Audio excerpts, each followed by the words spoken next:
Commençons maintenant le troisième cours sur les vecteurs. Allons voir les différentes opérations sur les vecteurs. Premièrement, l'addition et la soustraction de vecteurs. Il est possible d'additionner et de soustraire des vecteurs entre eux. Il en résulte un nouveau vecteur que l'on appelle vecteur résultant. Soustraire un vecteur revient à additionner le vecteur opposé. Oh, ouais, ok.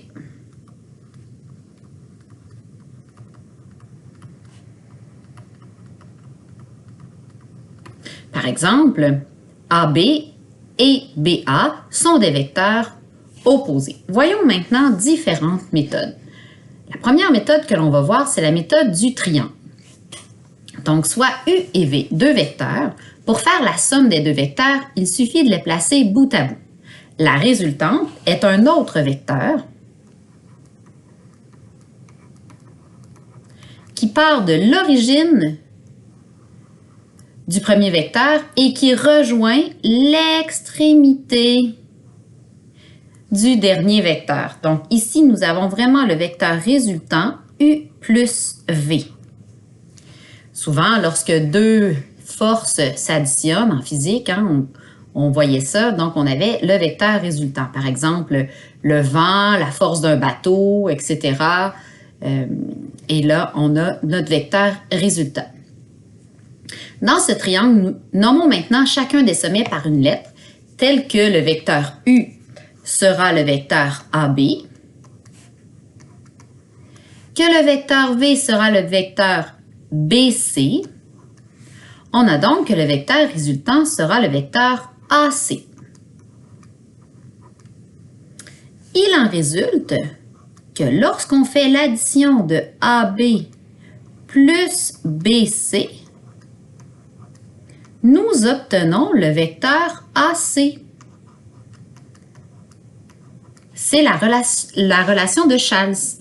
Cette relation-là nous permet de décomposer un vecteur résultant en plusieurs vecteurs qui donneront comme somme le vecteur résultant. Donc ça, c'est très, très, très utile, la relation de Chasles, lorsque l'on démontre des théorèmes à l'aide des vecteurs. On va venir faire deux petits exemples, deux petits exercices. Bon, par exemple, la lettre B ici, on va le faire ensemble. On a le vecteur Mn plus le vecteur Mp plus Mp moins Mn.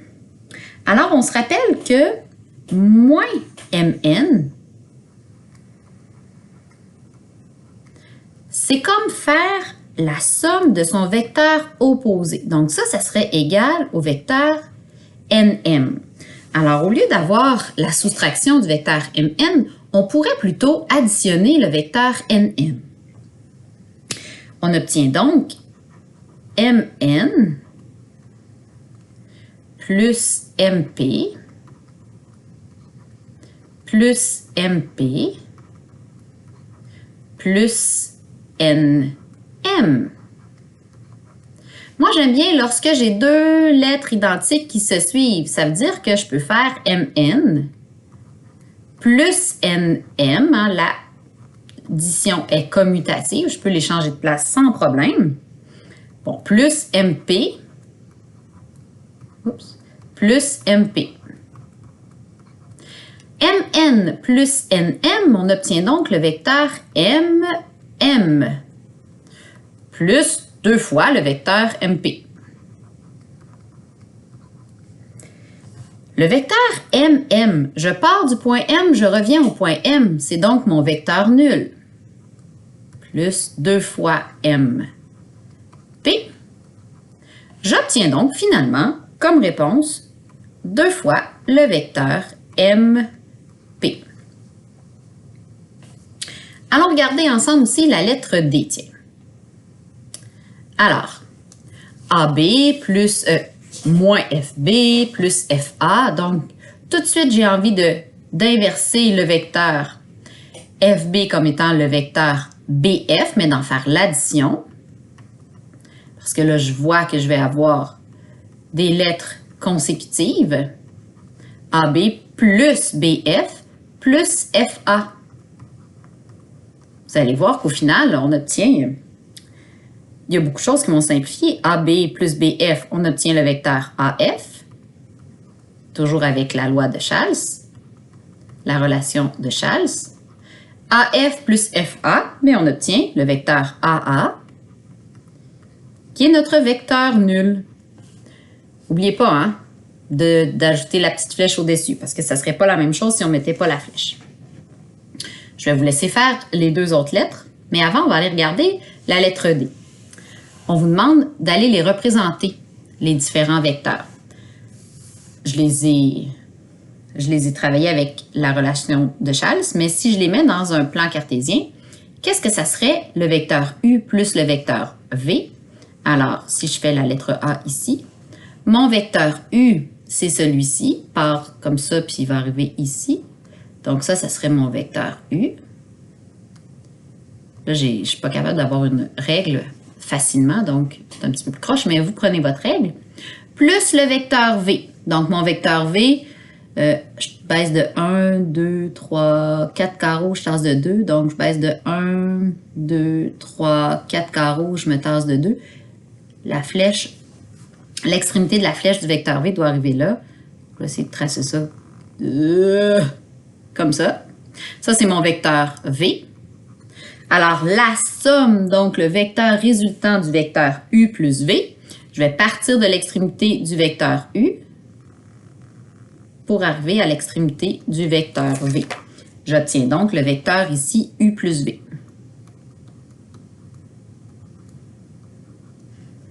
Ou je peux mettre une grande flèche là comme ça. J'aurais pu mettre ma flèche aussi complète comme ça. OK? La lettre B. Là, je veux faire le vecteur V moins U. Bon, mais mon vecteur V, je le pars ici, baisse de 1, 2, 3, 4 tasses de 2. Donc, il faut que j'arrive là, comme ça. Oh là là, excusez-moi pour la précision, là. Ça, c'est mon vecteur V. Mon vecteur U devrait partir vers le haut, monter de 2, tasser vers la droite. Mais là, je vais avoir son vecteur opposé parce que je soustrais. Donc, je vais baisser de 2, tasser vers la gauche. C'est son vecteur opposé. Alors, le vecteur U va arriver ici. Ça, c'est moins le vecteur U. C'est complètement son opposé. Alors, le vecteur résultant de la soustraction de V moins U, le voici. Donc, ça, c'est bien notre vecteur V moins U.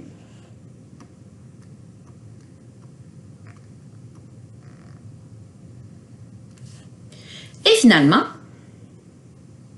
la lettre C. La lettre C, on voudrait 3 fois le vecteur U. Donc, si je vais me tasser un petit peu parce que sinon je vais manquer d'espace, je le pars ici. 3 fois le vecteur U. Ça fait 1 fois le vecteur U. Ça, c'est 1 fois mon vecteur U. J'en veux 3 fois. Donc, je remonte, j'arrive là. Je remonte de 2, je me tasse de 1. Donc, je dois avoir tout ça ici comme étant 3 fois le vecteur U. Voilà. Je vous laisse terminer les exercices de la page précédente avant que vous passiez à la prochaine capsule qui traitera de la méthode algébrique de l'addition et de la soustraction de vecteurs.